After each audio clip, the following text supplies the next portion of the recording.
সমাবেশে এই দাবি জানান তারা। লুটপাট চালাতে সরকার নতুন ব্যাংকের অনুমোদন দিয়েছে বলে অভিযোগ করেন তারা। তৌহিদুর রহমানের রিপোর্ট। দুর্নীতির অভিযোগ এনে সরকার বিরোধী স্লোগান দিয়ে সমাবেশে আসেন 4 দলীয় জোটের নেতাকর্মীরা। বিদ্যুতের দাম বৃদ্ধির প্রতিবাদ সহ বিভিন্ন দাবিতে আয়োজিত এই সমাবেশে বিএনপি, জামাত ও ইসলামী ঐক্যজোটের নেতারা সরকারের নানা কর্মকাণ্ডের সমালোচনা করেন। বিএনপির ভারপ্রাপ্ত মহাসচিব মির্জা ফখরুল ইসলাম আলমগীর বলেন, স্থায়ীভাবে না করে দুর্নীতির মাধ্যমে কুইক রেন্টাল পদ্ধতিতে বিদ্যুৎ উৎপাদন করছে সরকার।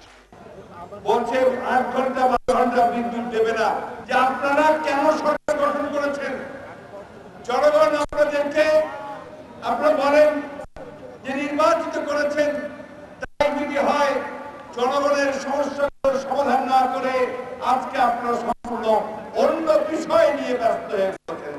রেলমন্ত্রী ও প্রধানমন্ত্রীর বিরুদ্ধেও অভিযোগ তোলেন মির্জা ফখরুল। আপনার সরকারের এই মন্ত্রীরা যদি দুর্নীতি করতে পারে, এই দুর্নীতির যদি সঠিক ব্যাখ্যা দিতে না পারে, তাহলে অবশ্যই সকল দুর্নীতির দায় নিয়ে প্রধানমন্ত্রীকে পদত্যাগ করা হবে। এ সময় কৃষি উপকরণের দাম বৃদ্ধির প্রতিবাদ সহ বিভিন্ন দাবিতে 25শে এপ্রিল দেশব্যাপী সমাবেশের ঘোষণা দেওয়া হয়।